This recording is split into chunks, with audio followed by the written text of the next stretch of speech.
Welcome, archaeologists. It is Sunday night, and that means it is time for the Weekly Dig. For anyone new to the stream, this is a live show where we dig into anime, old and new. I'm just pumping up the audio a little bit. I'm Brent, and these are my fabulous co-hosts, John. Konnichiwa, mina. And Steve. Hello, I'm not a Genshin addict, I swear. No, I am. I have no idea what you're talking about. Let us start our dig tonight by analyzing an anime movie we all watched this week, Space Runaway Ideon, A Contact, which is, a thing. I think. Yes. Definitely a thing. Yes, it is. This could have been really a short anime if the woman just said, "Oh, you know what? Maybe you guys are right. Maybe I shouldn't go down there by myself." Yeah. Or, I don't know, opening a dialogue. How about that? Right. You know? It's an idea for you. I think this movie, this series can be summed up with the phrase, mistakes were made. Oh, yeah. Oh, boy. But it is very interesting, actually, like how it is. So, it's a quick backstory. This is a compilation movie of Space Runaway Ideon, anime series 1980 by Yoshiki Tomino, creator of Gundam. So this is what he did immediately after Gundam, and everyone basically thought that Gundam was over, that was okay, he did a thing, whatever, moving on. So Ideon was kind of his next big work, and it is a big sci-fi epic, sort of a space traveling epic. One of the nice things is that because Gundam is usually set in the Earth's sphere, very close to Earth, this is much farther away, interstellar civilization kind of thing, thanks to the DS drive. And the movie, in particular, doesn't even start with the humans. It starts with the aliens, who are out exploring, and where they stumble across the humans on this planet, which they call Solo. And they find the humans... He shot first. Yeah, exactly. Yeah. And so they find the humans because the aliens are searching for this thing called Ide. The Ide force, the Ide power, something like that. Ide energy. And so they're out searching for it, and they know it might be on this planet. The humans have gotten there first. They established this colony. One of the things that's a little better established in the TV series is that the humans have basically been going out on archaeological expeditions throughout space. This is one of those expeditions, and they found remnants of another civilization, they call the Sixth Civilization, which is just, we know these alien civilizations exist, we've never actually encountered one yet, so it's just number 1, number 2, number 3, this is number 6, and they've uncovered the ancient alien fire engines of doom. Exactly. Which is kind of weird. The Ideon is a bunch of big red fire trucks, basically, which they've uncovered, and so the interesting thing about this opening is that the aliens are just here trying to find this Ide thing. The humans have uncovered it as part of their archaeological expedition. We have one of the aliens of the Buff clan decides to go down and investigate. She's like, I don't think we have any problems. Some of the other aliens come down after her, and you have this just, I think, like really well thought out, kind of well dramatized sequence, really getting across that idea of escalation, unintended escalation. Because you have your Kerala down there. The aliens swoop in. They see there are humans near her, who just happen to be near her. So they fire like a warning shot. The humans see this and are like, oh no, we're under attack. So they swing their weapons. They start attacking back. The aliens start attacking them back. And it just turns into an all-out war in about 30 seconds. Yep. It's like, And all they had to do was follow the first contact protocol. Mm-hmm. Eliminate your enemies and see them driven before you? Oh, no, the other one. That's Conan. That's Conan. Sorry. That's Conan's first contact. Sorry.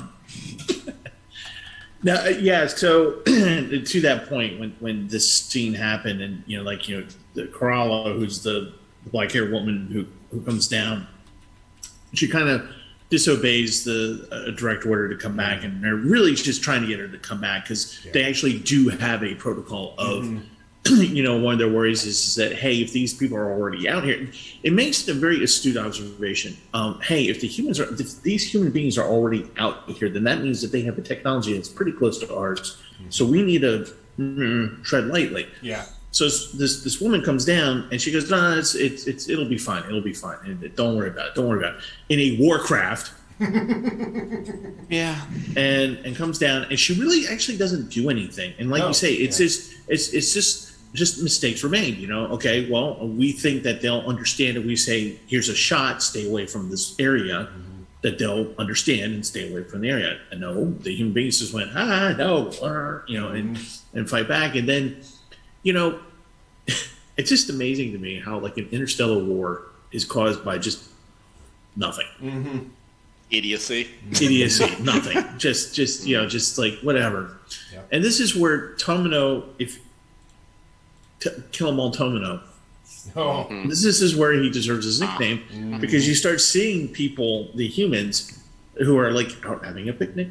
Yep. Oh, where are your parents? I don't know. We'll get them. It's okay. Get on the thing, and I'll get on my little bike and look for your parents. Okay, Auntie. Auntie's dead in 30 seconds. Like, and it's not like Auntie rides off over the crest of the hill. There's an explosion. No, Auntie rides over the crest of the hill. You see her right over the crest of the hill. You see the explosion. You see Auntie get blown to bits. Yep. And you're just like, okay. Yeah, and it that just escalated goes. very quickly. Yeah. Very quickly. Yeah. And it doesn't he doesn't pull back from the carnage. I'll just put it that way. Yeah. Leave it at that. Yeah. This show likes to show us people dying. Yes. Literally. Straight up. It does. Here's the explosion. Here are the people actually like taking it out. Much like Macross, actually. A couple years later, there's shots of people inside, and obviously Gundam did it too, and others, but definitely in that line of shows. Now, John, I know you had seen some of Ideon before, correct? Yes. Okay. I've seen at least 6 or 7 episodes of the series itself. Okay. And yeah. That's what gets me about this film. Is in the series, it's like what you would expect out of a series. It's going to be 1 episode a week or whatever it was for 52 episodes. And you have this, here's the humans, and here's what they're doing on Planet Solo. And here's the people that are studying the archaeological site. And here's the things that they've dug up. Oh, aren't these strange? How do they work? How do the mechanics work? Do we know what powers them? You have like a lot of this buildup. And then you get the mistakes made, and then you have all these things like start happening. This is kind of a cascade, so that you kind of know who these people kind of are, and you kind of have a sense of like where they play a part in this. And this film drove me bananas because it felt like somebody just went and said, "Okay, we let's just try to get the start going here, and then like don't explain to anybody." Just just people figure this whole thing out as we move forward. I had to do. Here we go. Let's put this action scene together, and then this other part. Like, what are you doing to me? I know there were several moments where I was like, okay, let me rewind this a little bit. Did I miss something? Yeah. And yes, there are parts like that are helpful from the series to explain things a little bit better. That I found watching this was just like, okay, I'm gonna have to just sort of disconnect the wheels and just let this move forward and then see where it goes. Because it's within like literally less than 10 minutes. It's beyond the first few episodes that I've seen. And then it just progresses forward. I'm like, okay, I get where you've chopped out the sort of, we fight the Buff Clan monster of the week kind of thing. The Buff Clan has this ship. We fight that this week. Next week they have this mech kind of thing, and we fight that. Yes, you've cut all those out to try and progress the story, but it just kind of felt like that's exactly what you did. You just excised portions of it, which included like some background and motivations for the characters, and just kind of snapped it together to be like, okay, they're jumping, they're doing this. There's the great, machine ship and the Ideon, and now we're here, and that happens, and there's this attack. Like, wow. Yeah, it took me forever to figure out that the ship that they were on was actually not a human ship. After a while, I was just like going, oh, okay. And then they're talking about how they jump through space, null space, and all this stuff. And you're just like, after a while, you're just like going, Yeah. I have to learn anime physics now? Oh, my head hurts. And the only thing that got me through was, Afro Amuro Ray. Yeah. I was just like, wow. Amuro with an afro. Yeah. Well, and not that there's a lot of physics explanations necessarily, but when you have the sort of main ship in the series, when it enters the null space and they're flying, you do have plot points where it's like the Buff Clan also has the same kind of null space drive. Right. So they can enter null space. And you had, they excised this really cool, I thought, fight with Ideon and the Buff Clan in null space. And it actually, you're not explained a lot of how things work other than don't get away from the ship. Right. If you fall off the ship, you then will fall out of null space because the Ideon doesn't have null space drive. Only the big ship does. Right. And it's just that was an interesting thing to have. And they excised the entirety of null space combat. And it just became we'll just track them through null space. Well, but that was interesting. Well, I mean, a lot of things were interesting. I don't think they could have included everything. Yeah, I mean, but it's just that would have been a nice, somewhat of a detail for null space travel. That would have been oh. I don't know. For me, I would have rather had more at the beginning to establish the characters. Yeah, background, why you care about them, who exactly they are in relation to each other. Yeah. What's interesting is it doesn't feel rushed. It feels choppy to me. Yes. Yeah. Oh yeah. It feels like they remove things, but the scenes themselves flow at a fairly comprehensible pace. You just don't know who you're looking at or who these people are. I felt that it was choppy, and then when I looked down at the time when by the time the first movie ended, which was I think was a little over 80 minutes, right? And I was just like, that felt like a 3-hour slog. I mean, I was just trying to catch up, trying to understand, trying to just go. Portions of it were pretty neat. Conceptually, some of the stuff in there, I was just kind of okay, it responds to children somehow, and that's not fully explained.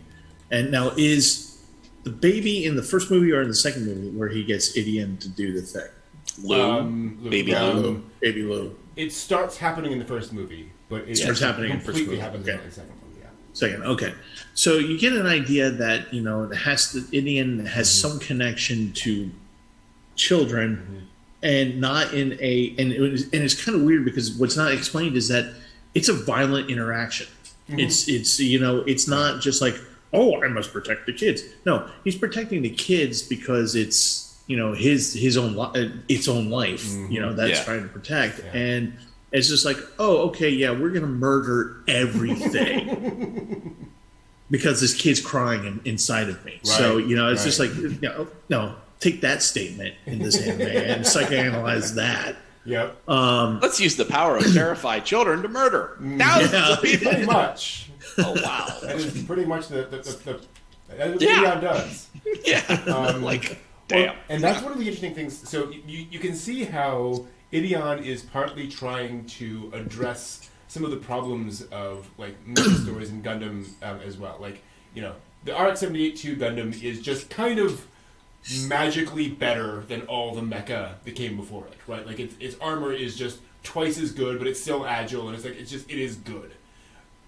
Ideon is from this extraordinarily advanced ancient civilization that's way beyond anyone else, so it makes sense. It's reasonable for that to just be weapons to bounce off it, understandable. It's also interesting because spoilers. The Ideon is this relic of an ancient civilization that basically went through instrumentality, right? Yeah. All of their souls all sort of coalesced into this one giant energy being. And so its motivations aren't human. It doesn't think the way a mortal human being would. So it responds to these children in distress in this very alien way. It reminds me a bit of Forbidden Planet, where it's like, don't try to think like the Krell. Like, they're just not, they don't work the same way. And so it's cool because you have all of that frantically trying to understand what's going on, frantically trying to run away from the bad guys, but and frantically trying to kind of figure out the technology, but not because you happen to be, walking past the giant robot when a battle happened and you climbed inside. That's happened in this. Right. But it's more, none of this makes sense because it's a million years old. Yeah. So I didn't kind of like that, but it is weird. And one of the things that you get slapped in the face, but with the proverbial 2x4, is that people are cruel. Terrible. And I say people and terrible and whatever. And when the unknowing instigator of this interstellar war is finally captured with her shield maiden, handmaiden, Maya, or whatever her name was, and they and it's kind of very Macross like, where they're just like, get all the civilians on the ship. We don't know anything about the ship. Don't care. Get on the ship. It's like, get on the chopper. It's get everybody on there. And so you have civilians, you have archaeologists, you have military people, and they're all just trying to go. And so they're just like, who are these people? They're clearly aliens. They killed all our people. And you have people, the instant reaction to these people is, unfortunately, kill them. These two women, alien women, kill them. Just kill them. Kill them. Yeah, the little kid in the hallway. Die! Like, wow. And it's mankind's so peaceful and loving. And you're just like, okay, well, they're going to be put in the brig. No, they're put in kennels. Yeah. What the hell was that about? Well, this spaceship wasn't built by them. They didn't have jails. They had and it was available. Good lord. They had bars. What do you want, Steve? Human rights? Get over it. They're aliens. Wow. Yep. Which may actually have been a subtle statement. That's inhumane, but they're not humans. Right. So I don't know whether that pan out or not. Yeah. And then Maya has a great time, a great experience. Oh yeah. It ends well for her. Yeah. And in fairness, like in the TV series, it is very much like that, where they're just conversing and then a shot rings out and Maya just flops over because somebody snuck in with a gun, and it's like, and we get that whole lovely scene of the kind of shootout or the sequence between her and the girl. Ropa? No, it's not Ropa. It's the younger one. Lotta? I think so. Yeah. As this 13-year-old girl is being egged on to, are you actually going to shoot anything? Thank you, Tomino. I wanted to see this. Yeah. But it is an important scene because it is kind of central to the themes of the show of sort of discrimination and who your enemy actually is. Yeah. Right. It's very much kind of that whole concept. Well, when they captured Kerala and Maya, there was more in the series. There was a little bit more interaction between those two that gave you a sense of their connection, and that made Maya's death more poignant.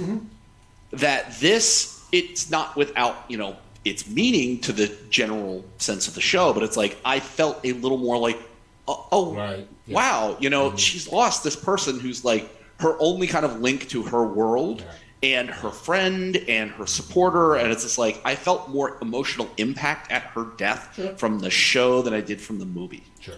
Because in the movie, it's literally they're talking and then shot rings out and all you see is they're like, and literally just falls. That's it. It's done. And it's just very, very quick, and you don't really get a sense of Maya at all. She's just scared the entire time, so you don't have no other idea of who she is. Yeah. And in fairness, go ahead.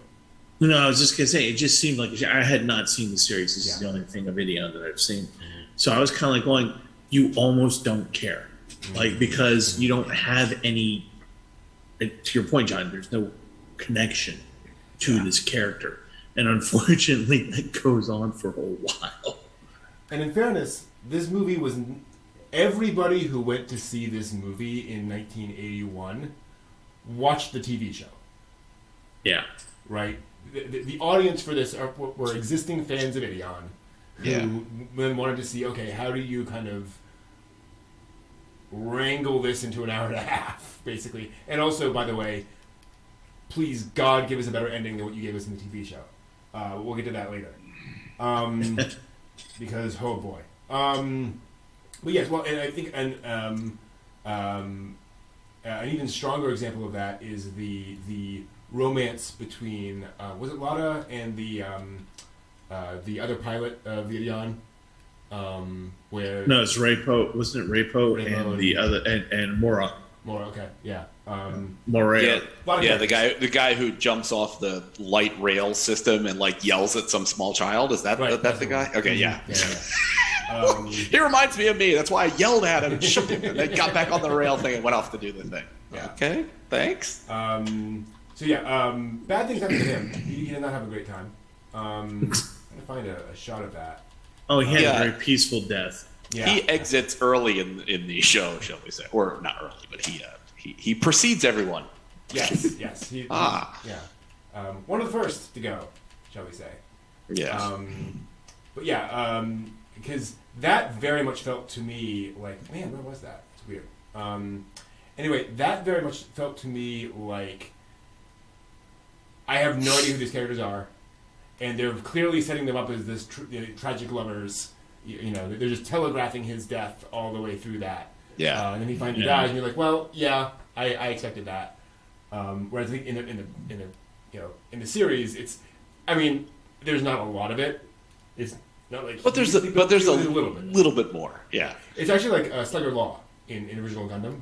The romance between him and Mirai in the TV series builds. In the movies, they suddenly love each other, and it's like, okay, so that happens too. You know, and again, I don't know how much you can avoid that necessarily in a movie. Yeah, for their romance, you could have just cut to the chase and had her be like, "Come back, you know, and we'll be together again. Here, take your red flag with you. Oh, thank you, honey." Like, okay, he's dead. Yeah. It kind of reminded me the whole scene, the funeral scene, where they're like the battle's done, and it literally jump cuts to like his coffin being put in, right, being jettisoned out of his face, and I'm like going, "Oh, damn, that's harsh." And you know, she's crying. And I'm just reminded of the one, I think it was it Char's Counterattack, where the pilots gets killed and she's just totally mangled. And like her husband is one of the ground support crews and he's trying to get to her. And he goes, "But I made your favorite dinner, spaghetti with meatballs." And I'm like going, God, that had more impact than this. This was like, all right, shove him off. Come on. Yeah. The death of Spock, it is not. No. But You shall always be my friend. And his soul was the most human. So yeah, but again, it's sort of unavoidable. A few other things I do want to point out. So you have Kirara's older sister, who is, boy, did they just grab the character sheet for Cecilia Zabi and just change the uniform. Like, there you go. That's your character. Boy. What, her older sister? That the father was disappointed that she was a girl? Mm-hmm. Wow. Oh, wow. Yeah. Okay. Yeah. I was watching that and I had to rewind and go, wait a minute, this is the sister now? Okay, what are we doing? That's Zabi. That's she's gonna get a headshot from Shark. No, that's something else. No, but she's just like, I'm gonna be the warrior because I was never a boy in my father's eyes, and yada yada yada. And I'm just like, everyone, no one except for little, what's his name? The little baby. Lou. Little baby Lou. No one is happy. No. Everyone's miserable. Exactly. Everyone is just like, actually, in one part of the movie, I remember they're like sitting in the forest behind the bridge, right? Yes. Okay, you heard that, folks in Chatland, that the forest behind the bridge, which reminded me a lot of Tenchi Muyo. But anyway. Yeah. And so they're sitting there, and like one of the little things that lives in this microcosm Flying is frog. spitting on Yeah. Miss Cheryl. You know, I'm just like going, I know this was supposed to be comedic effect, but it just seems like you know, like if you're having a bad day, it's just that one little thing, the bird poops on your shoulder, and you Yep. just, you know, you break. Exactly. And it's just like nothing is going right for anybody. Yeah. And you're just like, okay, I don't like this woman. We know she's evil. We know she's going to do bad things in the future, in the rest of this movie. But do we have to have that? The answer would be yes, Steve. Obviously. Apparently so. Yes. Yeah, I mean that's a really good observation because I hadn't thought of that. It's like there's nobody in this film that's happy. Oh no, absolutely not. No, Yeah. everybody's miserable all the time. Yeah, I mean like at any given point they're almost kind of neutral, almost. Yeah. But like most of the time it's just like drama to drama to Yeah. drama to more drama. Yeah. Like, wow. I mean the okay, I'm going to try to pull up the list of characters now. Like Deck is fine, the little kid who goes along with Cosmo.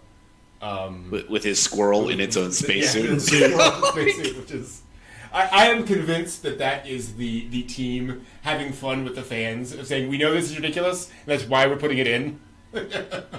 Yeah, when they got lunch and they hands the squirrel like some food, Yeah. it still has its Yeah. like plexi helmet on, and the food goes into the helmet. Like I have no idea how the physics of that work. Yeah. But I'm like, wow, interesting. Yeah. There we go. Yeah, no, again, I think that was totally the animators having a laugh at everyone. But yeah, so, you know, the kids are fine, right? They're running around doing their thing. But they're very much, you know, Gundam / Macross, the three kids in the corner in every, you know, Gundam Macross series, or whatever. But, you know, everyone else is pretty much miserable all the time. Which, again, kind of where Evangelion got it from, I would argue. And that's just a whole other thing. Because, oh my gosh, the Evangelion influence from Ideon. It's pretty obvious.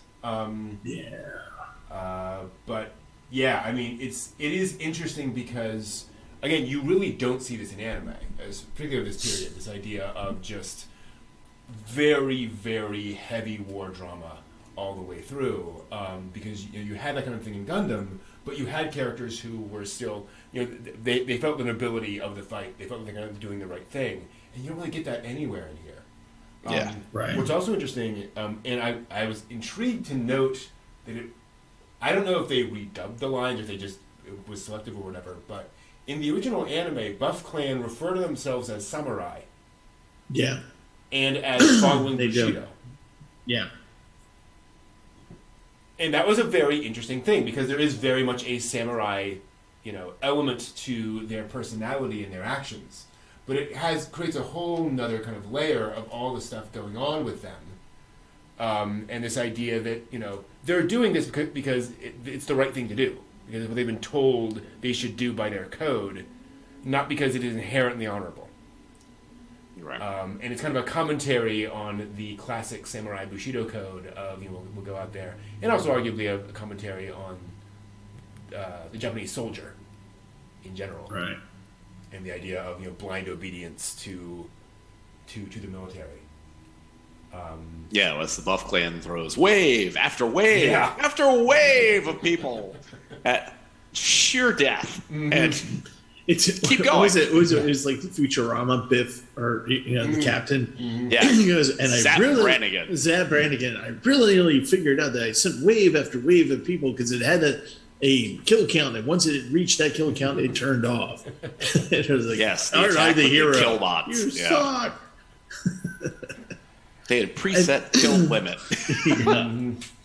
And when you get into the, you know, I don't want to spoil it, but when you get into the second movie, they actually talk a lot more about this, and it's very reminiscent of actually, you know, shogunal Japan, how things work, and you know, those, you know, what's important, what's not important, and they really do play up the samurai. They really do say samurai in there, and but they really do. They're really just like go forth and kill. Yeah. Okay. Much. You know, and it's like I can only imagine the series of doing this week after week, where there's like, okay, here's the Ideon thing that we've been looking for. It's millions of years old. It's older than both of our civilizations, and it's just been like making hash of our forces up to this point. If I was, like tapped to pilot the new thing to go after the India, what I would be like, okay, yeah, sure, no problem. Get in the thing and just go.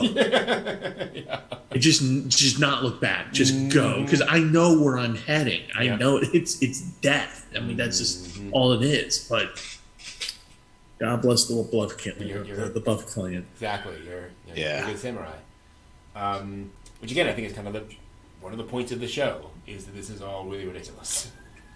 Yeah. All of this is and I love that this undercurrent as they're trying to figure out what's powering the Ideon. They can't figure it out. They finally figure it out. It's infinity. And then you just go, oh, and then you make the realization. And then they, it's just like, oh, it's just, at one point they both sides figure it out. And you're just like, okay, you can stop now. Yeah. You can stop now. And they're just like, no. Yeah, the first few minutes, Corral is like, do you have a translator? Yes. Puts it in her ear, and she can understand Japanese. Somebody talk to somebody, damn it. Nope. It's like everybody's figuring out these things this is going towards a rather catastrophic end. And both sides are really kind of aware of what the catastrophe that's looming. And yet nobody's just like, hey, let's open a radio channel. What's up? For what it's hailing worth, frequencies. in the TV series, that is kind of where it goes. So here's where we get into that conversation. So in the TV series, Carrara reveals the location of the Buff Clan, and it basically says, hey, here's the thing. My father rules the Buff Clan. Let me talk to him. Take me there. We're obviously going to have to fight people, whatever, I understand that. But let me appeal to my father directly. And like in the final episode of the TV series, she appeals to her father directly, and he basically says, we've committed. Yeah. No, we've committed. Too bad. At which point, and I'm going to, again, spoiler for the finale of it on TV, we smash cut to a shot of space where a narrator says, and the Ide Force was so disappointed with them that he wiped out both the human race and the Buff Clan. Credits. That's literally the ending. You don't have to see any of it. You don't get any. Oh my God. If I was watching that in 1981, pre-Evangelion, I would just, I would throw the TV out the window and start raging. Yeah.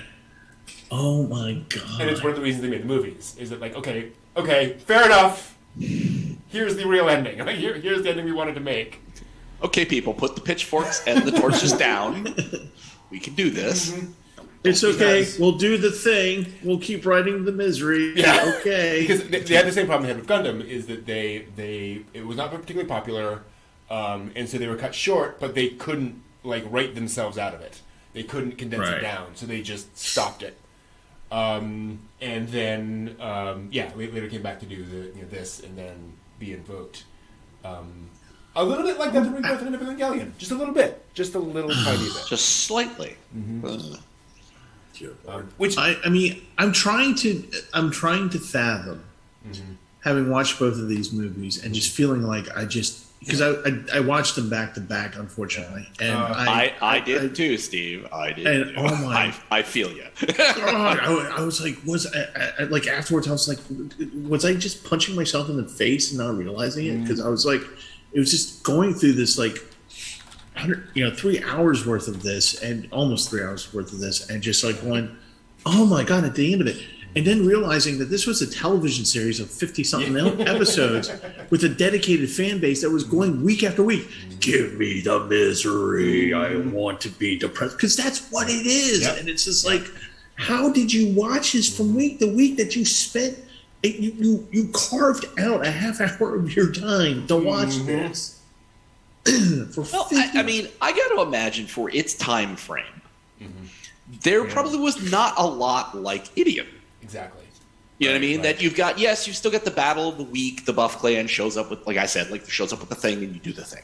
But you have these consistent characters that are experiencing this. And it's a never-ending kind of like, they don't get, oh, well, you know, now space is clear and we're good for 6 months. Yeah. You know what I mean? It's sort of the Yamato kind of thing where it's like, oh, we go into like, you know, warp drive space and, you know, we pop out. There's a fight. It's very Yamato. Yeah. Yeah. And it's like, and it's always the fight. Are we going to make it? Are we going to physically make it? Are we mentally going to make it?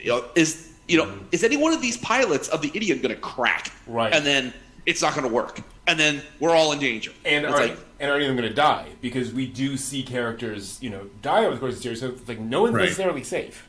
Yeah, I mean, there's a lot of the Buff Clan weepons that bounce off the big ship and at the risk of spoilers. At the risk of spoilers, literally, just wait. Nobody is safe. Yep, nobody. Yeah. Even the characters that you don't know, not safe. Yeah. Mm-hmm. But yeah, and what's interesting about it too, like, exactly to your point, is that it's depressing, but it is well set up depressing, right? Yeah. Where it's not just sad for sadness' sake. It's like, no, they're in this terrible situation, and they can't just call up the Buff Clan and say, "Please go away now." Yeah, right. Buff Clan can't just. It's like, you can stop hitting me in the face now. Yeah. You know, Buff Clan can't just stop because they've got this essentially princess on board the ship, which they're trying to recover, or it's this massively powerful weapon that they don't want to just leave and hope nothing bad happens. Like, they want to keep an eye on Ideon, right?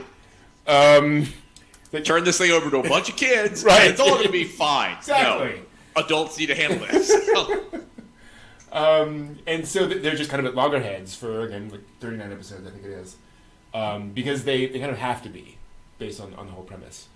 And I also do appreciate, and again, kind of, you know, you had this idea of, you had this whole civilization that is kind of throwing its weapons at the Ideon, which, again, kind of helps to set up the whole structure of it, where it's not just, you know, boy, Zeon's good at coming up with experimental prototype mobile suits every week. They kind of set up a lot of this stuff well. But yeah, it is emotionally very draining. Yeah, for what they had for the series to set up the continuity of tension, right? Even with the chunkiness and the sort of jumping around and things, they did at least maintain that. True. That very you had a very consistent from start to finish. Very tense. There's no release on this. Like I said, there's not like 6 months that they stop at some wayward planet and they're fine. Yeah, it's like even when they show up to like try and restore some of the parts of the ship and get some more supplies and do stuff, there's constant tension. So it's like they did do that. Good. You know, you guys got that clearly marked there. Thank you. Yeah. Make it less chunky. The whole one of the things, the premises that I had with this, with the sixth civilization creating Ideon, and I'm like, okay, well, clearly this is a civilization that's no longer around, and this is the thing they left behind. Yeah, and I'm like thinking to myself, going, because this might have been one of the last things they built, right? It is almost certainly the final thing they built. Right? And as there was nobody left to build more. And so they're building it, and I can just see the last of them putting the last part on it and going, well, our race is doomed. We're about to die probably in the next month or so, but at least we get to leave this thing around.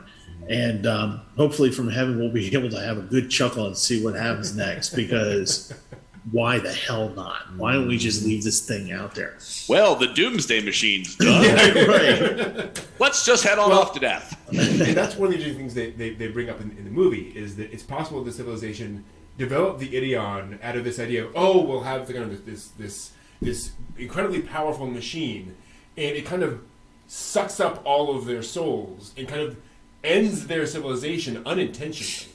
Like, maybe they didn't intend this to do what it did, but it kind of took over, and all of everyone got kind of latched into the system and kind of whoops, didn't need that to happen. I told you we should have built a robot, not fire trucks. Right. Fire trucks will kill you every time. That's the thing. Yeah. What? Hey Bob, don't press the red button. Don't press the red. Oh. You've doomed us all, Bob. And man, if this isn't, if the Ideon isn't one of the most obviously like toy to mecha designs, oh yeah, of all time, where it's like, wow, it is literally just 3 fire truck toys you're meant to disassemble. And apparently that was the thing. Like, this was, I think, the first transformable mecha toy that you could actually do the transformation with. If I recall correctly, they built it and designed it so that it actually, came apart. And, actually came apart and assembled into Ideon. Which, if you've ever seen Get a Robo and its transformation sequence, they all just kind of, morph into each other, just kind of claymation into each other. Is like not the intention. So like how Flender can go from dark mode to airplane. Exactly it. Yeah. So this one had Bandai scratching their head, like, how do we do the truck this way and then clack that in there and open that up? So very cool, but also very much a toy. Oh yeah. But also funny because like you can see how much thought they put into like the transformation sequence. Because all the different things are going to move, and you see how that, the head comes out of there, and that hides that in there. Like, they really thought it through very carefully. Well, you know what was interesting, actually, talking about the actual mecha design of the Ideon for the anime, it's very simple. Yeah. You know what I mean? It's not like the Gundam where it's just like, okay, we have the ventilators here, we got the thing pops out here, blah, blah, blah, blah. Ideon is pretty simple. As a matter of fact, if I remember correctly, in the first movie, like he doesn't bring out a gun. He doesn't have a gun. He doesn't have a sword or anything. He just starts punching things and destroying it, swatting things out of the air. And a lot of missiles. Yes, missiles. Yes. Good Which, Lord, thank goodness, during those resupply missions, they had 6 million-year-old missiles to put in the thing. That's amazing. 6 million. Of the 6 million. 6 million-year-old missiles. Yeah. Amazing. Yeah. Those missile stores just laid around forever. Humans never knew what to do with them. Like, if I've learned anything from like side-scroller shooting games, all you have to do is just like, hop in somewhere, there's a store halfway through the, alien destruction war, and you can just buy more missiles that you can just pop into your ship and you're good to go. They're just right there conveniently. Right, exactly. Good. Okay, kids, we gotta get to the gas station. We're gonna get some gas. Make sure you get the Diet Cokes. Get the chips for the kids. 13 ATS missiles. Yes, exactly. Get gas. No, all you have to do is make Baby Lou panic, and then you get all the gas you need. Jesus. And folks, we're still on the first movie. Oh yeah. This is all set up. Yes, it is. Oh God, is it a setup? Where it goes. But no, you're right. The Ideon is a very straightforward design. It's interesting too because you'd think ancient alien weapon, you make it very alien, but it feels very utilitarian. Yes. Yeah. Even beside kind of the angular sort of red truck feel to it, it still just feels very, not what you'd expect from a military civilization necessarily. Beyond the Optimus Prime thing. Well, yeah. Well, was it? Well, it might have been. Oh, geez. See, this is the part where having like Steve Hutch back to back, I can't tell whether Karala's father says something to his buddy. Well, we could just deploy those, and then when this is all over, we'll just turn them back into like functional usage. That was in the second part. Yeah. Okay. That was the second part. Sorry. Yeah. I'll back it away. I know it's hard because I'm like trying to remember where Kitten falls in all this. Oh, second one. The second, okay. Yeah, I couldn't remember if she was at the very end or if she was at the very beginning. Which boy having the background of Kitten, talking about a smash cut. I will say the title screen of the second movie is iconic because of Kitten. Because you remember what you see over the what is happening when the title "Be Invoked" shows up. Yes. Yeah. I hadn't even noticed the title stuff. I was just watching that like gobsmacked. Like, what the hell's going on here? Yep. Imagine walking into that match. What is going on? I gotta see this. Dear Tomino, stop killing people. Thank you. Keep killing people? Okay. No. Well, that's the other thing about Ideon, is it was, let's just say, memorable. Ideon shows up, can you see if I can show? Yeah, there we go. So I'm just going to kind of show a few images here. Here's Gunbuster, a moment from Gunbuster, firing a bunch of lasers, which looks a little bit like Ideon, firing a bunch of lasers. Here's some moments from Daikon 3, which shows fireworks going off, forming the Ide symbol in the sky, nice. which is very cool. And then the Gundam literally transforms into the Ideon partway through, which I think is kind of funny. You also have, here's a moment from Kill la Kill. I don't know if anyone remembered this moment. Where, you have one of the characters literally forming the Ide symbol. Oh, wow. Yeah. I did not realize that. That's what she's doing right there. Damn. And then, of course, one of the bigger ones is Shirobako. I'll explain this a little bit. When the characters go to an Idepon event in I think Akihabara, episode 6, where they're looking at all of the memorabilia and stuff from the series, so to speak. It was an important episode because one of the characters is feeling burned out, and he goes back and remembers, Ideon was one of the shows from his youth, and this was kind of what inspired him to get into animation and anime. This is like a full episode of Shirobako, referencing Space Runaway Ideon. So yes, this was a show that people remembered. It had impact. It had impact, and then made its way into other anime. In fact, the references to this were so close they had to edit the show. This episode got pulled down off Crunchyroll, and then got re-uploaded after they had kind of reconfigured some of the references to Ideon a little bit to be a little less blatant, apparently. So yeah, that was a bit of a problem. But yes, this is definitely an iconic show in a lot of different ways. Probably because there's so many children who were so depressed after watching it in the 1980s. Hey, Johnny, why are you feeling sad? I got you that toy that you like so much. Because I was so depressed. It's the toy where everybody dies. Doesn't that make you happy? You happy?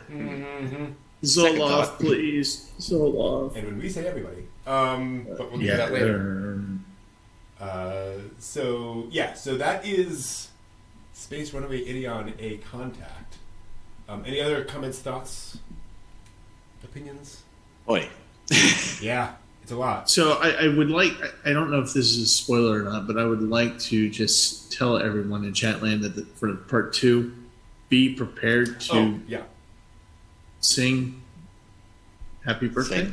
Happy birthday. Yeah. Yeah. All will be revealed. Yeah. And I as I said in the Discord comment, I'm deeply unsatisfied with these films. But it's I say that from the pure perspective that had I watched all of Ideon the TV series, then this would have assisted me in so much more because I would have had so much more background. So that the parts that drop in how they cobbled these films together would have made much more sense, and it would have been probably a nostalgia down, oh, that's right, because they were such and such, and this thing happened. That's why we're here. Yeah. It's but not having that, I just got to the end of both of them I'd have to recommend you sit down, watch all of Ideon, and then come back and try and put these films together in a way that is more satisfying psychologically. Yeah. But that's personal opinion. And as I've never seen, I don't think I actually have even seen an episode of Ideon. Watching this movie and just being utterly lost. When you go through the Gundam movies that talk, they do a better job of, here, okay, you never saw the TV series. Here's the important things you need to know. We'll fill in the rest if we have to, but here's the important things. With the movies, it was very difficult if you haven't seen it to get through it, and then by the time that you get to the end of it, you have to know that the ending of the movies is different than the ending of the television series. And I'm not going to, we'll talk about it next week, but it's its own special little private hell. And it's just, you get through this, and it's just, John, I share your sentiment that's deeply unsatisfying not because it's a bad story, not because the characters are unlikable or anything like that. Yeah. It's just that it's just told in such a way that it's just not pleasing. And I'm still wondering, I didn't have quite I had a similar reaction to that I did with Evangelion, the original series, but it wasn't as much as that. I think the more reaction I had was when they were singing about 3/4 of the way through the ending, and I'm like, what? At 4 a.m. in the morning watching this, by the way, don't recommend it. Me sitting at the laptop going, did the stroke happen? Did the stroke happen? And this is what I'm hearing? No, but it's conceptually, it's very interesting. The idea of Ideon is very interesting. How it's done, how it's powered, and all that stuff. These are very interesting ideas that come out and in the movie, but you just wish that there was something like just one little thread, just one little thread to connect it all together. Yeah, but you don't really get that. And I very much concur because I did not watch every single episode of the original Ideon TV series because there's points where I was like, to quote Monty Python, skip a bit, brother. Okay, Battle of the Week for like the next 5 episodes, I can move on.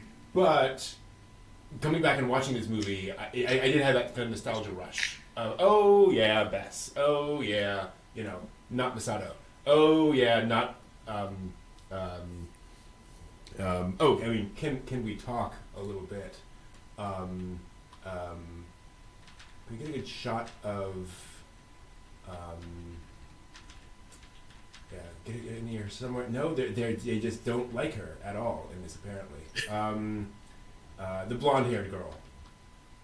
Oh, yeah. Wow, she was... Kasha? Kasha, yeah. Kasha, yes. Boy, I am forgetting all of my things. Hold on. The fact that she had the Pink Ranger outfit? I can't believe I can't... Boy, I need sleep, apparently. Sleep is overrated. Yeah. Sleep is for the weak. There we go. Totally not Asuka. Oh, okay. Good. Yeah. Okay. A little bit of a model there for Asuka. But yeah, it's hard because like this is one of those anime where like even I found the TV series unsatisfying. Partly because of the ending. Like that's not a very good ending TV series. But also because it is just this the unrelenting, depressing ride all the way through with no real payoff for that. It doesn't feel like there's a point to that. Requiem for a Dream is a good example. Requiem for a Dream clearly is telling a story with all of the horrible things going on, and is kind of saying something with that. This doesn't seem to be saying anything with that. It just seems to be, well, life sucks, too bad. And then you get the movie ending, of which it's supposed to make you feel better, but you just go, no. Okay. No. I didn't need to see Deck in that way. Thank you. Stay tuned for that. Yeah. There was second film. There was a moment I paused that I didn't believe I saw, and I was just I'm like I rewound it like 3 times. I'm like, no, I didn't see that. No, I didn't. I did see that. I'm like, no. During the bridge battle, no. Yeah. Was it a certain part of an anime getting blown off? Uh-huh. Yep. Uh-huh. I'm a horrible human being. That's it made me laugh. That is a moment that I don't think anyone forgets in the second movie. I just was like, no. Yeah. There's a cloud. There's a cloud or something. Like things are going on, and maybe somebody moved a different way. That I'm like, no, I rewound it 3 times to be absolutely sure. I'm like, oh my! I laughed the first time. I watched it again a couple more times just to make sure that was what I saw. Yeah. And then because I kept thinking, oh, you know what? You know how in Gundam you can see like the dirt on the cell animation? Right, yeah, maybe they just didn't. Maybe they just for time or whatever they just didn't draw it in. No. Yeah. No. It was supposed to be. Well, I mean, all you need is the character's reaction to that too. Yeah. I mean, it's like, oh no, that just didn't happen. Right. Yeah. Okay. And that was where Kill 'Em All Tomino got his name. Yeah. And that is, and, again, we'll get to it next week, but like that is also legitimately where Tomino is like, no, I'm serious. Like that is a turning point in that movie of him saying, no, where do you think this is going? Yes, we're going there. Yes. So I'll give him credit for that. Yeah. That it feels. Maybe earned isn't the right word, but it feels like, yep, this is what this sort of story should have. Well, I mean, I'll give mad props to anybody who's willing to do that. Right. Yeah. When Roy Fokker dies in Macross, right, and he's there in Claudia, the obviously the English version Claudia and Roy, and he dies in her cabin, and it's just like, I wept. When Ben Dixon dies, when the shield unit overreacts and kills him, and Max and Rick are the only ones to get away, I cried because being willing to go that far to that point, great. We talked about G.I. Joe before. We're like, sometimes the things explode and you don't see anybody parachute out. So what happens? Yeah. A lot of the time, boom, parachute. Like, hey, tank goes up, hatch is open, people run out. Oh, everything's okay. So I'm mad respect if you can kill off people to drive the story, to drive the point, to get that reaction, get you, really invested in this. And it's like, Tomino, just like, it's like crack. He just killed everything. It's like, it hits that certain point where you're like, I am so respectful of you, sir, and your idea that like nothing is sacred. You can just go forward and do this thing. It's like, what? Hold on, just 1 or 2? No, hold on, not 10. No, stop killing people. I need somebody to. Fine. I just feel like every week when he walked into that storyboard session, and he goes to the drawers and the writers, and he goes, so which character do you like? All right, cool. All right. I imagine him this is how that character dies, and the whole storyboard goes, okay. I imagine him walking up, and they have like portraits of each of the characters up on the wall, and he comes with like a big stamp. Okay, this week, bam. Or like black electrical tape. Yeah, you just see him standing there and hear that. Pulls it off and puts it on a corner of it. Oh no, sir! Really? Yep. Yeah, war's real, kids. People die. Yeah, that's very true. Yeah. And again, this is one of the things that I kind of respect him for. This is that the scenario definitely supports that. When there's a situation where nobody's in a strategically good or bad position, right? Like missiles can come in, things can happen. They can take out anyone at any time because that is just the place they're on. I know we're supposed to talk for about it next week, but I will say that one particular scene where the thing happens, really everything's gone pell-mell. Yeah. In that sequence, in that 60-second sequence, it's just like everything. You're just like you're feeling it. You're just like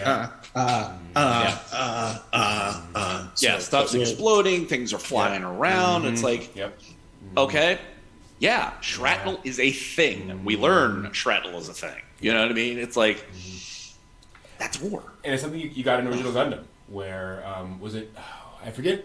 One of the like engineer crew that you had seen over time when Rumble Rawl attacks White Base. You see him in in a hallway, and he gets gunned down. And they go by, and like nobody says, oh no, just he's dead. Yeah. Like, what do you do? I can just imagine that you run by and they go, "Oh, in the face." Yeah, basically. Well, don't we have that? Oh, that comment? going. Yeah. And not just once, folks. Oh no. Yeah. No. Yeah. So In the face. look forward to that. Next week when we talk about Ideon being invoked, and the end of Evangelion-esque ending that we get out of that one. Yeah. It's a lot. Things we as do far for as you. as far as this show goes, that's as happy an ending as you're really You're gonna gonna get. Yeah. And it's one of the reasons I like doing and talking about shows like this, because I think if you again imagine being 12 years old and turning on this show in 1980, right?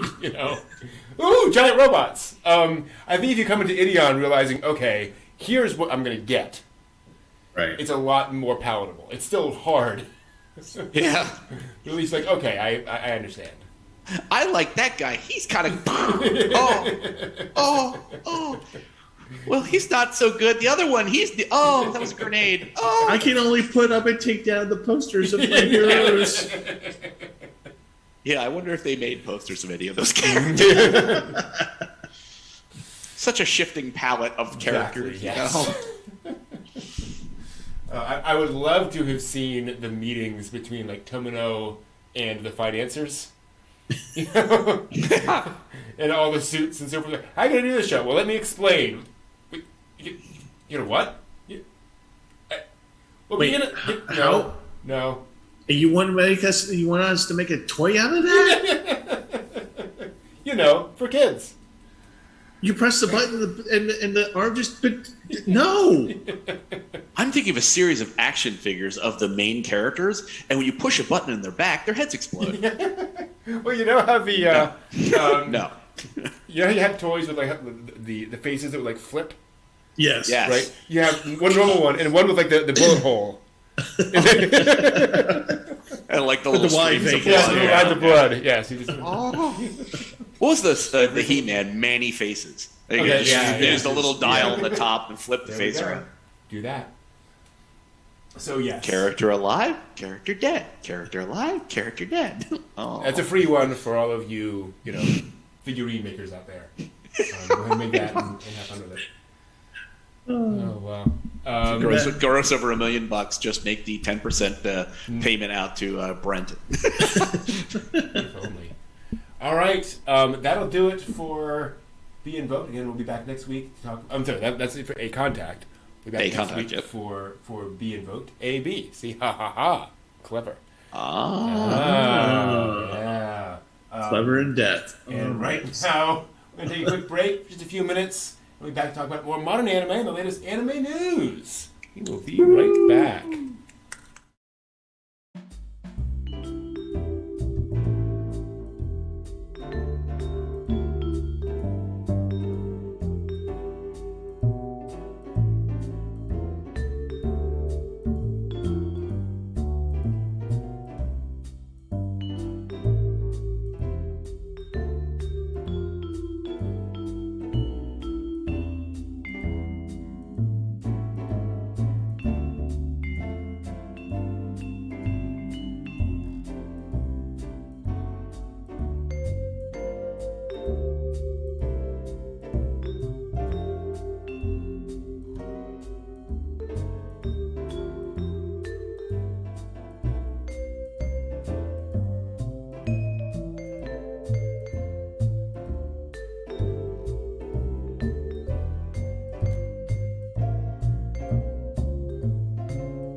Hello, everyone. Whoa. Hello, Wow. everyone. What happened there? Wow, my microphone blew out there for a second. Hello. Welcome back, everyone. Let's take a moment, a little breather, talk about the anime we've been watching. Folks in the chat, please let us know what you've been watching lately and any questions you have for the three of us. And John, how about you? What have you been watching lately? Keeping up with the keeping up. Yep. Watched Shikimori's Not Just a Cutie, a couple of cuckoos, the 12th episode of Spy Family. I'm thinking it might be done for this season. I don't think it's a 24. So, and I don't think it's a 13. So, oh goodness, I can't wait to read the manga. It'll be so nice. I think Diamond, the Recipe for Happiness, I think that's done too because that just did episode 12. Okay. Skeleton Knight episode 12. I think it's done. Greatest Demon Lord Reborn episode 12. It's done. Kaguya-sama, I still got a little bit more to go. So it's like there's a number of things I'm almost caught up on, and I think Love After World Domination. It's on its last episode, and I've been waiting. I've been holding off on that. Just so you know, right after the final episode of Spy Family aired, also aired the promo for season 2. Good. Yeah. Yay! Popularity has gotten it a season. All the popularity. Yes. All the I'm still since I through OnCon, I have the first 6 volumes of Spy Family. I have I've got my Smile Amazon account ready. I've got volume 7 in there. Good. And I'm going to drop that as soon as I see, like, they keep listing out all of the chapters, which I think is going to be volume 8. So I'm just, I don't want to wait too long to get 7, just in case. Mm-hmm. But I would love to be able to grab 7, 8 at the same time. Mm-hmm. Yeah. So we'll see. Bated breath. We'll see. Ooh, come on. So that's been things, and sweaty. Just lots and lots of very sweaty because it's hot. Anime makes me sweaty. This film, Ideon, made me sweaty. I was very sweady. I think anime makes me sweaty, but for other reasons. Yes, no, not in the good sweaty, the kind of frustrating Ideon sweaty. No, just the usual sort of. When you have a large, older, commercial in AC unit, every time it turns on, half the city browns out. So you do things like substitute some fans in there. So you can learn to get very comfortable at like 82 or 84. Wow, no. And so it's we're only just in what summer was like the 22nd. I think it was the first day of summer. Yeah. And it's already like miserably sticky. Like, oh boy, it's gonna be a summer. I tell you. So that's been my week so far. How about y'all? Yeah. How about you, John? Steve? Well, aside from watching Death, also known as Ideon, so I been playing a lot of Genshin, of course, and just been just tapping the vein every night at 3 a.m. Anyway, so watching Strawberry Panic. Revisiting that, kind of like with the gravitation, just because I did a review video this morning, which will go up on Tuesday, and talking about Strawberry Panic, and just where gravitation did not really age that well, this did, and I'm still just like, it's so nice and cuddly, and maybe it's just because Ideon. I don't know, but so as I was kind of looking through, kind of just actually my stuff out there, the DVDs and things like that, I came across a couple things, and one of them was a original Superman cartoon from 1938. Oh wow, the Fleischer. Or Fleischer, the Max Fleischer, Superman, and it's on DVD. It's like it's like one of those really thin DVD cases, and I'm like going, where did I buy this? And clearly it was Comic-Con, and Baltimore Comic-Con, and probably for like $2. And I was just like, popcorn. It was glorious. I really enjoyed it. Yeah. Did Fleischer also do Mighty Mouse? Yes. Wow. Uh, Because there were a couple of studios back then. Yeah. I will check. But yeah, so I found that, and the other thing that I pulled out that I found, and actually there was three things. So I'm like, well, yeah, I'll mention the third thing. The second thing was Aeon Flux. I had totally forgotten that I had the entire series on DVD. Oh wow, okay. And so I was just like, I pulled that out, and I'm like, going, do I watch it? Do I watch it? And Did it have like liquid television splashed across the fronts of the DVDs and stuff? Yeah, and it's like I'm like 4 a.m. I will not go to sleep if I start watching. But it's pulled out, and I'm like going, okay. And then the other thing that as I'm going through stuff, because I've got too much stuff, so I'm trying to find ways to whatever. And so I'm kind of just was looking through stuff last night, and because you guys brought up a thing about an old video list, share list that you guys talked about, and I was like, oh, look at this VHS tape, this worn out VHS tape thing of Legend of the Overfiend, and I'm like going, wow. Mm-hmm. No wonder this was stowed all the way in the back, in the like there were already like 5 DVDs in front of it, and it's just like I can just see like my niece and my nephew like going, oh, Dad, cartoon, can we watch this cartoon? Oh no, but it looks like a cartoon.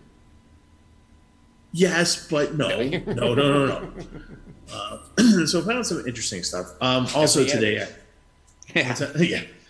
and I today started the where to like actually officially got through the first episode, which now needs to be episode of Where to Eat for Otakon 2022. Nice.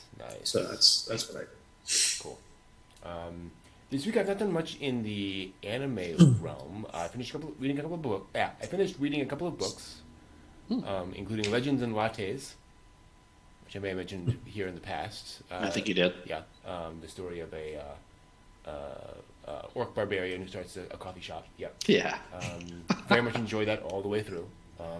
Recommended. Cool. And I am going to start. Let me see if I can find.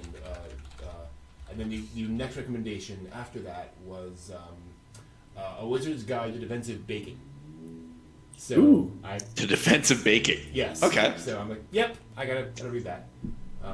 14. Let me know how that is. That sounds interesting. Yeah, that sounds funky. The premise is a 14-year-old girl, wizard apprentice. The only thing she's good at is like making gingerbread men like come to life and dance around the table. She can only sort of do effective spells with like baked goods, basically. Okay. And then of course like she finds a corpse or something, something happens, and so she's pulled into a big adventure. So definitely curious. Sounds like fun. I also started my Genshin blog, my Genshin Impact blog. So, cool. Oh, yes. Ooh. So, more on that. Link it. I will let you know. It's genshin.brentnewhall.com. If anyone wants to check it out, there's one article on there. I'm going to be sort of expanding that out and kind of launching it as time goes on. But, Sweet. We'll see how that goes. Otherwise, it's been a very busy week for me. A lot of travel for work, travel for pleasure this past week, and so not a lot of spare time for the anime or the manga, sadly. But hopefully soon, I have Spirit Circle, the manga, sitting out, waiting for me to finish it, and I'm going to try to get through that this coming up week. We'll see. Well, while you're traveling, you just have the audiobook of the manga. Yeah, exactly. Mm-hmm. And there's a box, and there's a picture, and there's a guy in it, and he says, "Oh, this is great! It's just like reading the manga." You know what? We need an audiobook of Ideon. They're all dead. Thank you. There's no audiobook of Legends and Lattes. That's funny because the author of Legends and Lattes is a vocal performer. Like he reads audiobooks. Oh. So that's kind of funny. He's not produced that yet. Obviously, it's a very different kind of thing. Apparently, Audible does have one. So, not in the U.S. That makes sense. Yep. Well, as long as you can listen to it in Catalonian, you're fine. There we are. Mm-hmm. And yes, John in China is correct. Money Mouse was Terry Tunes. Oh, that's right. Oh. That's right. That's right. Not Fleischer. Fleischer was definitely busy. Terry Toons did Money Mouse, Heckle and Jekyll, Dandy Goose, Sourpuss, Dinky Duck, Little Roquefort, The Terry Bears, Dimwit, and Luno. If you've never heard from them before, that's why Terry Toons went out of business. Later on, they did a Deputy Dog, probably their more famous of the remakes. But it's also where Ralph Bakshi got his start. Oh, really? I didn't know that. Wow. Yeah. Who knew? Usually an animator, then a director. And then he discovered psychotropic medication. Well, and then things just got better and better. Yeah, exactly. Boy. Peyote? Hell yeah. Bakshi's a person. A giant on the landscape. True, for a long time. Have I told you guys the story of the panel he did at Comic-Con some years back that I watched? He did an amazing panel at Comic-Con. Somebody recorded and uploaded just one segment of it where somebody asked him, how do you get into the animation industry? Given that you've been in it for a long time, as a young animator, I want to get into the animation industry. How do you break in?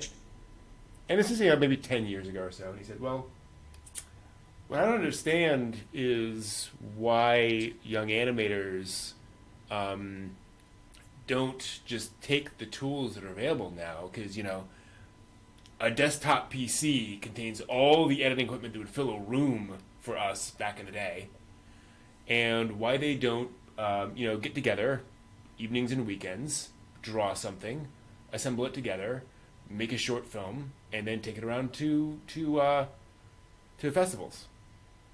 Like it seems like you just spend some spare time, make things, and show it around, and then you will have work to do. And yes, you have to work evenings and weekends, but that's kind of how people get started in any industry. And do that, and you'll have product, and people will see it and talk about it, and then you have something to actually go around. Because I think that's it doesn't seem that hard. And everyone kind of bursts out into applause. It's like, wow, yes, you're right. Just sit, draw things, put them together, show them to people. That's kind of how you do it. Yeah. Phase 1, draw things, put them together, show it to people. Phase 3, profit. Right. What about phase 2? Well, phase 2 is mescaline. Yeah, and that was kind of his point. Phase 2 is going to vary for everyone. The exact path will vary from person to person. But he's just like, just do the work. It's not there. Get some work done, then we'll talk, right? But anyway, Anno from Evangelion got his start by just answering ads for animators, and he answered the ad for Nausicaa. In Animage, and went in and started animating on Nausicaa. And he'd already worked on Macross, I think, by that point. He just signed up, went in, and worked. Damn, that easy. Put in your dues. And he had some skill. I will say that a little bit, just a wee bit. And being a terrible animator is not going to get you where you need to be. Right. And also, I don't believe in talent. I don't believe that there are people who are inborn with the ability to draw well. It's a skill that you build over time. I might exempt Anno from that opinion. You see, his student films and his ability to animate was just off the charts, from the get-go. There was something about his, and I'm sure he was drawing as a kid, but he is one of those people who just, this fit his brain, and he was just born to do this thing. In fact, there's other anime thing I did watch, not quite anime, but I watched A Giant God Warrior Appears in Tokyo, which is the short film that Hideaki Anno made a decade ago, in which a God Warrior from Nausicaa appears in Tokyo and does the whole God Warrior thing and destroys Tokyo. And it's really interesting because it's combination CGI and like miniatures and puppet work. Like the God Warrior is a puppet. Oh wow! And which moves around, and I'm sure it's on strings, but they digitally remove it and so forth. And then there's also like CGI for like the cannon in the mouth and things along those lines. But then also like you'll see shots of like a graveyard or of a street or whatever, and you're like, that's a miniature.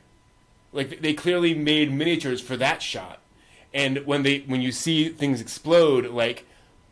If it's the entire city, you see the entire city and it's CGI. But like if it's a building, they clearly like built a miniature of a building and then exploded it. Like the old-fashioned Godzilla. Exactly. Films. Yes, it is very much a Godzilla short. Like that's damn. All the way through. Even nice. to the point of like there's one shot of like a street being destroyed, and you see the street kind of like shudder as the explosions are coming down. Cause it can't quite it's just kind of fun. It's little toy cars bouncing around. It's very much that. Yeah. So it's really cool because they're like he's not hiding the fact that he's using these different elements in it, and it just kind of adds to the charm of it in a weird way, despite it being the destruction of all mankind. Also cool because it's like obviously he got permission. I mean, this is a Ghibli work. The Ghibli logo comes up and it's red. Oh, so it's Totoro. It's the logo, but they switched it out for red. I'm like, But anyway, you're right, John in chat. Keep your hands off Isekan is very much the idea of make your anime. Yep. And then see what happens from there. So yeah, y'all hear that?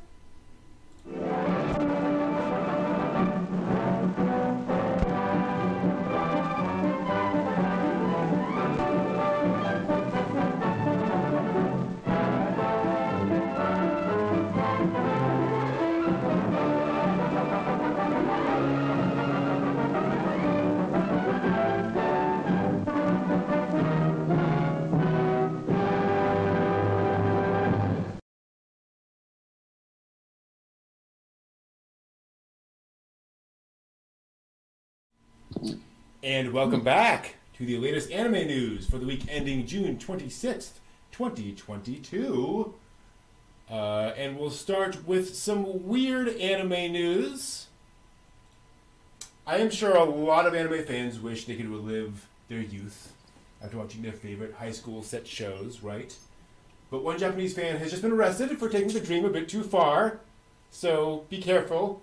A Shizuoka man has been given a 2-year jail sentence for stealing about $600 worth of classroom equipment from local schools. $600 worth of what? Classroom equipment. Like desks and stuff? Breaking into several schools after hours and hauling things back on his bike. Oh, wow. He managed to procure 15 desks, as well as uniforms and AV equipment, hoping to recreate his youth in an anime aesthetic. In a 200 square foot apartment. What? When asked why he had to steal the items rather than just finding or buying new ones, he said that the actual used school items would, quote, enhance the imagery of school life and club activities. Oh my gosh. Wow. It hurts. I respect his commitment. It's like, wow. At what point was there not, the little angel or devil on one side going, bad idea? Just not the best idea? Just saying? Let's think this through. Yeah. Well, I mean, and here's the obvious part where logic, is really not included in this. A few blocks away from me, there's actually a school supply place. Ah, yeah. Mm-hmm. And when I walk the dogs around, I can see, and it's all kind of a back street. And I looked it up one point in time, and it was founded in like 1946. A guy came back from World War II and made a school supply place. Every once in a while, there's a giant dumpster. Mm-hmm. And when they cycle out desks, literally school desks, like kind of similar to the ones you'd see in an anime, lockers, file cabinets, and stuff. The empty dumpster will show up, And then I'll walk like the next week, and there will be desks and chairs and things like sticking out of the dumpster. That the school supply place. Why did this person not dumpster? I mean, this is Japan. I'm sure has the same kind of thing where they cycle through stuff. Yeah. And here's the thing: like, if he had gone back to his old high school and was like stealing like specifically the stuff from when he went to school, I could understand that. Yeah. Right. It's wrong, but I could get in that headspace. But just going to random schools. Can you imagine just being a student looking out the window and just going to see some guy there going, ha? Or come in the next morning and be like, where's my gym uniform? And the guy's just like looking in the window going, can I have that desk? Can I have that, please? Hand me the eraser. Just hand it out the window. Okay? It does sound like the beginning of an anime, I have to admit. But yeah, maybe this was all a attention-getting effort for his anime. Yeah, it's viral marketing. Exactly. They'll be showing in jail. Yeah. Welcome to the NHK classroom. Yeah. What's also kind of interesting is that 15 desks, uniforms, and AV equipment is only $600. And that seems cheap for that much. Well, they're all used. That's true. So it's used equipment. But in 2 years in jail, it's about how long it takes to make an anime. True, very true. He needs to concentrate. Yeah, exactly. Because he's got to draw the thing, put it together, and show it to people. It's true. There you go. Yeah, but I mean, he's already got all the attention he needs, and next place he goes, he can be like, "Hey, I'm that guy." Yeah, be like, "Oh my God, you're him!" Be like, "Here's my anime." Oh, sweet. There is no such thing as bad publicity. Any publicity is good publicity. Oh, there you go. To be clear, I do not condone the actions of this man. Obviously, the Japanese police don't either. Yeah, exactly. Oh, you made an anime of your exploits. That's nice. Don't ever come back again. And on the subject of people living out their anime-related fantasies in more acceptable ways, life-sized waifu figures pop up in the news from time to time. But the new sweepstakes from Rent a Girlfriend brings an added touch to just seeing your favorite girl in real life. Chizuru Mizuhara recently won first place in a character popularity poll, and a life-size figure of her is now ready to take special date photos with one lucky winner. Get this. Oh boy. Entering with tickets found in the 30th and 31st issues of Weekly Shonen Magazine, one fan will get to have a date photo shoot with the figure in the Asakusa, Asakusa Hanayashiki amusement park, which is featured in the manga's story. And the best part is, the park will be reserved for only them. The winner and their life-size girlfriend figurine during the session. God. Sadly, you probably will not be able to bring her on any of the rides. Rule 34. Can you take her home? Well, here's the thing, though. Here's my question. Are they going to get married in the Rose Garden? Nice. Like, this figure can't be light. How do you get it around if you're the only person in the park? That's what I don't get. A flatbed dollar. I guess. Nothing says romance like a flatbed dollar. Yeah. Mm-hmm. I want photos of that.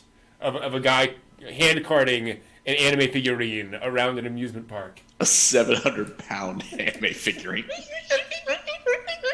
Let's go on the Ferris wheel. Oh, exactly. It's magical. Oh, so magical. Can you just imagine that they'll be like, okay, the park's yours for the next 3 hours. Here's your trolley. Here's your figurine. Go. Mm-hmm. 3 hours, 30 minutes later, they're like, we can't. Where's the guy? I don't know. We don't see him in the park videos. And check the bushes. Why would we check? Oh God. No. He tried to take it on the Swan Boat ride, and they're both like 6 feet underwater. Oh, he just seeing water to this figuration. Oh, what happened here? He died with a smile on his face. Enough said. Yeah, I mean, that's awesome to win that. At the same time, I can't. There's going to be a lot of social criticism going on with that. Well, I was just thinking I would probably not post that. Mm-hmm. Yeah. Here's the thing, though. Like, in fairness, you know, being able to take photos with a life-size figure of a character, that's cool. Yeah. Like, if I were at a con, I could do that. That'd be awesome. Mm-hmm. Doing it in an iconic location, even better. Right? Like, I totally understand the appeal of that, where, like, you're literally in the place of the manga, you take the photos. But again, like, there's that, you know, It's some part of it like feels a little too far. Yeah, it's just like that one little step beyond where they're just like, okay, we're going to do that, and everyone's just on board, like you're saying, because all that is right. You know, that would be the iconic place, the blah, blah, blah, blah, blah, blah. And you have a photo shoot, and then someone says, and they get the park for the entire day. Wasn't there somebody in that room that said, why? Yeah. Well, and in fairness, you know, would you want people walking past looking at you? That's why they have the little auditorium thing off to the side where you just have your meet and greet moment, and then everybody else gets on with their day. I mean, I would imagine, unless they're really enamored of this figure, that it's going to be pictures. Okay, you got the place for 3 hours. I'm going over on Space Mountain, and that's it. They leave the figure behind on Space Mountain and just have fun. In fairness, like, this is a significantly. I mean, it's not a huge park in terms of, like, space, but, like, there's a roller coaster, like, there's a Ferris, there's a carousel, like, there's, you know, this is a full featured amusement park. Right. So I'm just having visions of the figurine falling out of the Ferris wheel. And the guy going, no! I'm sorry. Oh, wait, why is he saying I'm sorry? Yeah. Now, speaking of anime to life, for Gundam fans who have dreamed of using an iconic weapon from this series, but perhaps without all the real destruction, a solution has arrived. The beam rifle is getting a human life-size toy version in Japan, but rather than beams, it'll shoot rubber bands, so less Put your eye out, instructions. It can shoot 4 rubber bands before needing a reload. It'll also come with targets, featuring, of course, a red Zaku and the Zeong. Premium Bandai will begin selling the toy in early July for 935 yen, or just about $7. Huh. Interesting. So, I mean, why not? You know, fun little toy gun.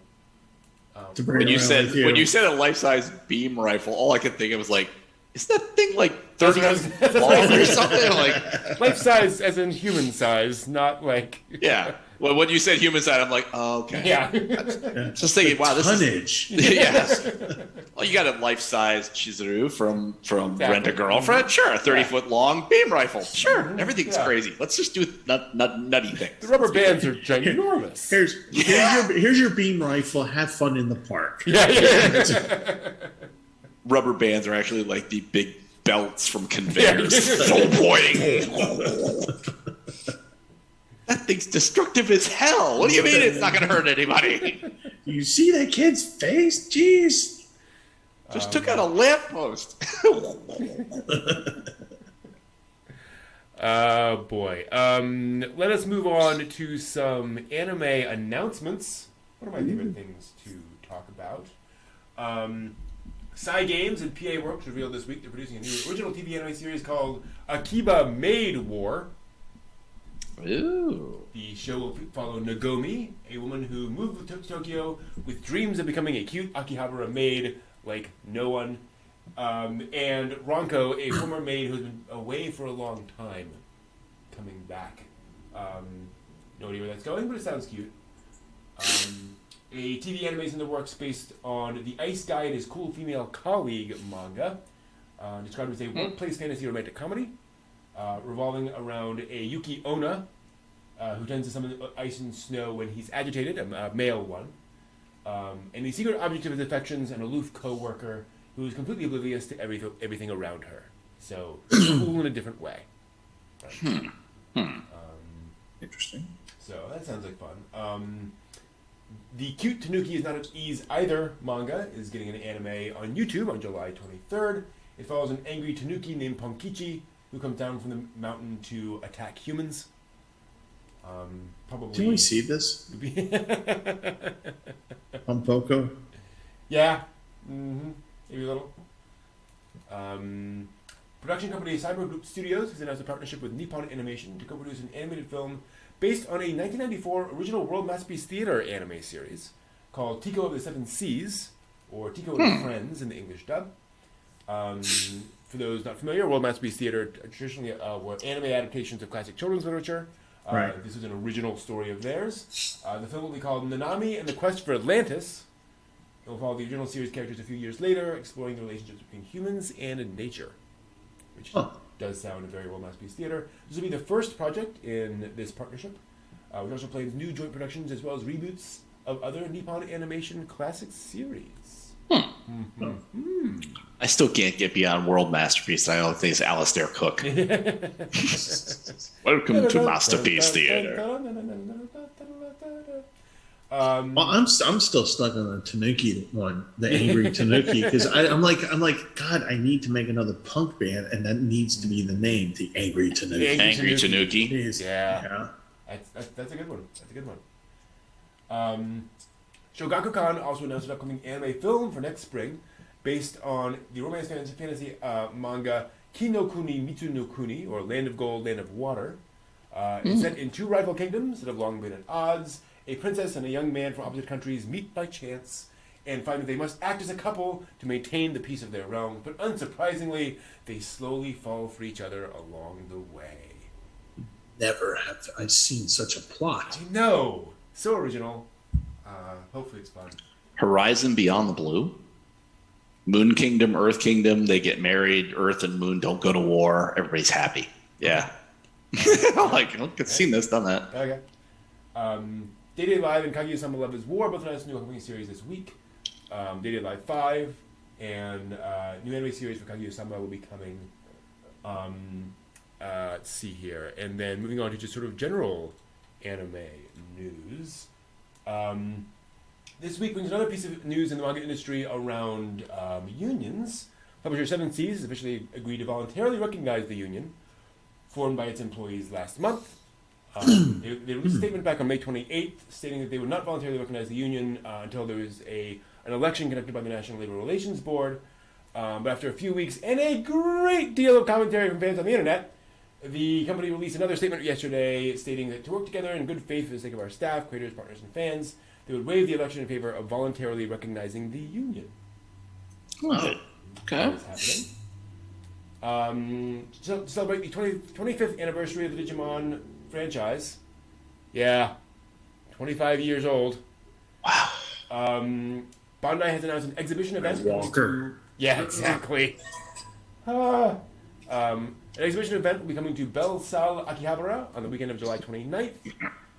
The Digital Monsters 25th Anniversary Exhibition Digimon Museum, clear name, will look back at the history of the franchise from its roots as a fighting Tamagotchi LCD toy to the animated series and video games. Also be a meet and greet event with Digimon and other monsters. Real Digimon? They actually created real... Yes. Wow. Mm-hmm. The Digiverse has come together. Good. So did you know Digimon was a documentary? Yeah, exactly. There'll be a guide book and motorcycle and stuff. Nice. Yeah, that's good. Also on the subject of classic toy franchises, Two Giants announced a surprise crossover collaboration at last weekend's Tokyo Toy Show. Bandai Spirits and Takara Tomy. I actually have an image here, which I need to find again. There it is. They will team up to make toys from each other's signature mecha franchises. So, Bandai and Takara Tomy. Bandai Spirits will recreate the Liger Zero from Zoids under its Chogokin line, while Takara Tomy will recreate the White Base from Ozu Gundam as a Zoid. What? Yep. Oops, I got the wrong thing there. Hold on. Why is that not doing the thing? I'm on the wrong thing. There we go. So yeah, there is now a Atomica Zoid White Base, because why not? Wow. Okay. A video was released introducing the various aspects of the different toy designs, which will go on sale sometime in 2023. Cool. Like, why not just throw some different designs together and see what they would look like? and create some crossover toys. Yeah. Yeah. How much lacquer or sealant would that white base Zoid need to become a hood ornament for a certain band? How would you make that UV resistant? Yeah. One of the questions I've been asking myself a lot lately is, how much do I want to invest and how much do I want to just let it go? Well, it's going to disintegrate in 5 years. Whatever. Bonk.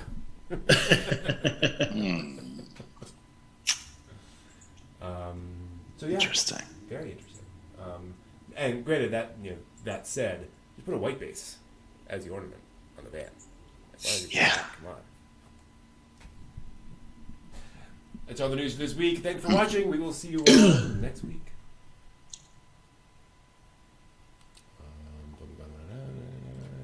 There we go. So white base as a Zoid is there's a tiny white base and a Zoid. Yeah. Does the tiny one somehow get bigger? No. I think it's just. I think the white base is just there as a reference for folks looking at it. Is like, oh yeah, that's what the original shape is and so forth. Okay. And that's the Zoid. It's got the white base colors. Right. Okay. Yeah. Okay, I gotcha. Yeah, a white base inspired Zoid, I guess, really more Yeah. than anything else. Yeah, I was gonna say because the hood ornament of the white base would be cooler than. No offense to the Zoid, but people, I don't think they conceptually would understand. I mean, Zoids are huge. Like I keep forgetting. Like want me to list all of the Zoids model kit lines? Okay.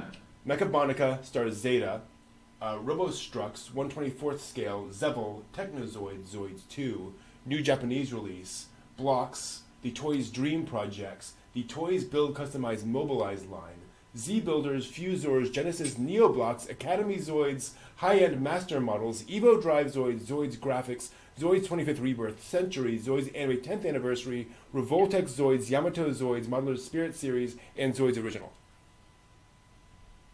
Yeah. Well, crap. There've been a lot of Zoids over time. And all I want for Christmas is Comey. Yeah, exactly. There were 6 anime series. Yeah, that's right. Wow. Yeah. Chaotic Century, New Century Zero, Fusors, Genesis, and Wild. It's a franchise. It's a legitimate, big thing. It pays the bills. Okay, cool. And apparently started as model kits. That part blows my mind that they started as model kits. Yeah, I'm quoting Wikipedia here at this point. So Mechabonica were the predecessors to Zoids in 1982. They're not counted as they were not technically a Zoids line because it didn't exist yet, but collectors consider that. 3 models, Garius Elephantus and Glidoler, which are quickly dropped.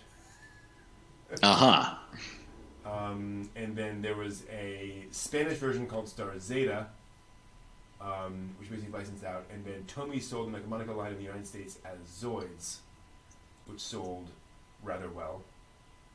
And then, move on from there. And that's early 80s. That's 1982. Wow. Yeah. And then you got the Japanese release of Zoids from the American release, and you go on from there. So yeah, it's nuts. I would not have thought that. So you get some series created to make the toy sell. And then you have some toys that sell that then get things that come from that popular sell. Nice, interesting. Yeah. You never know. And I'm wondering, actually, the most recent... Zoids Original was announced for the 30th anniversary event of Zoids. Which were motorized. Motorized model kits. Damn. Not too bad.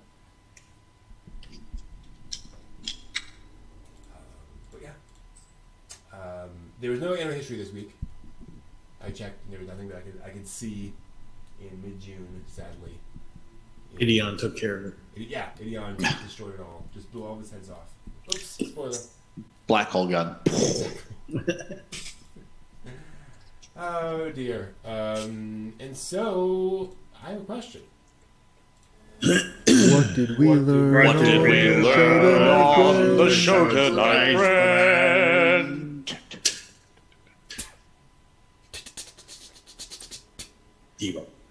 Demo. Boy, I don't know that I learned anything. I learned that there is always a fan out there who will take it too far and do things they shouldn't. Yeah. And just don't steal school equipment. Just please don't. That's a bad idea all around. And there are more life-size waifus out there than I thought there would be. Yeah. You Yep. know, which is not a bad thing. I can live with being more of those. I'm looking forward to seeing what the figure actually looks like. Because, like, legitimately, recreating an anime character in, like, 3D, like, not as, like, an acrylic standee, but, like, as an actual figurine, that's not easy. Because, you know, there are things you can do in resin that you cannot do at 6 feet tall. So, very curious to see how that works out.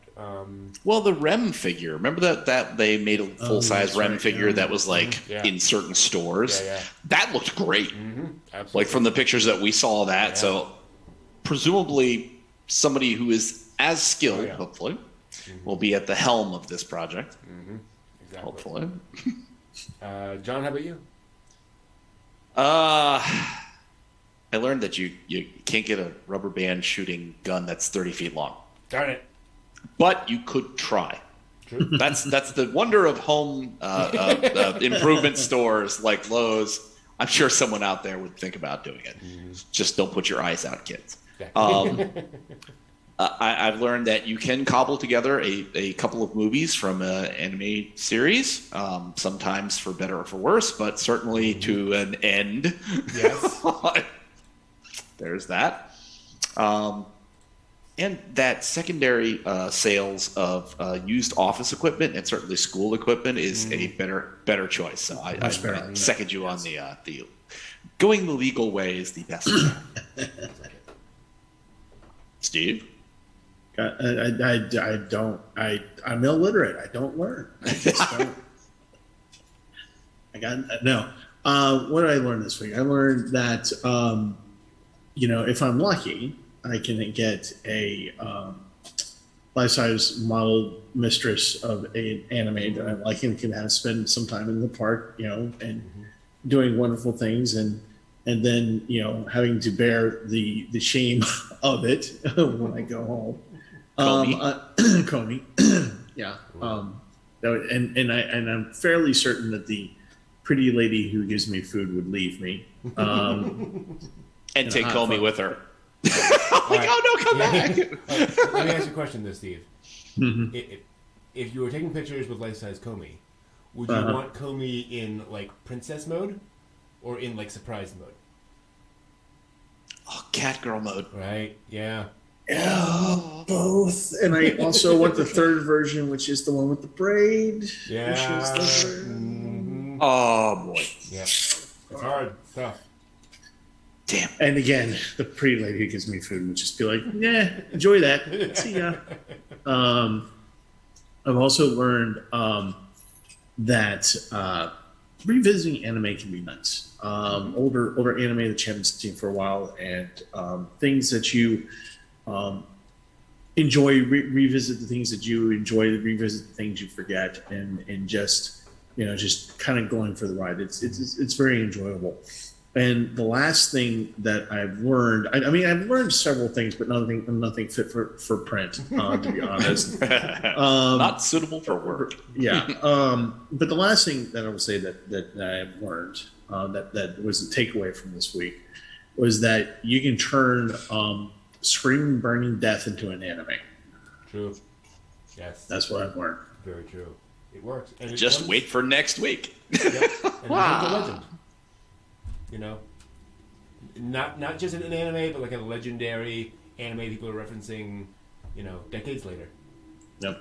Imagine that. Screaming, burning death. Screaming, burning death of everyone involved. And on that note, thank you all for watching. This has been great as always. A few quick other notes I should mention. Next week we'll be reviewing the second Ideon movie, Be Invoked. I am working on plans for the next OnCon. More to come, but the current plan is actually to push it back by a little while. I'm thinking of doing the next OnCon in, I think it would normally be in, a couple months from now. I think we're pushing it back to November of this year to fit in some other stuff going on in my life in late summer, early fall. Because I'm thinking of actually shifting OnCon to a 3 times a week. 3 times a year. Not week. 3 times a week. Holy crap! No. But 3 times a year schedule. But still trying to get those dates nailed down or how those. Yeah. So FYI, we'll see what's going on. But probably no OnCon for a little while. And also worth mentioning, well, there's also that little thing called Otakon. It's something nobody's really heard absolutely. about. Our seasonal anime watching party is coming up July 16th or July 17th. Holy crap! Yeah, right? Damn. So just another couple of weeks, I believe, will be the beginning of the new season. Wow! Yeah, no joke. So in 3 weeks, I believe, is our seasonal anime watching party. So yeah, look forward to that. Wow, so I have to finish watching all the seasons of everything from every season before now. Exactly. Before then. Mm-hmm. Definitely. Okay, I'm going to need some amphetamines and some toothpicks to hold my eyelids open. Okay, sounds good. I will send over the machine from Clockwork Orange. Yes. Sweet. All the screens going at once. Did you watch them all? Yes. You remember any of them? No. But I watched them all. I'm pretty sure in that kind of environment, I would not be able to talk again. It's the otaku way. Thank you all so much. Glad to have you all. Take care. See you next week. Until next time, watch more anime. Oyasumi nasai. Yes,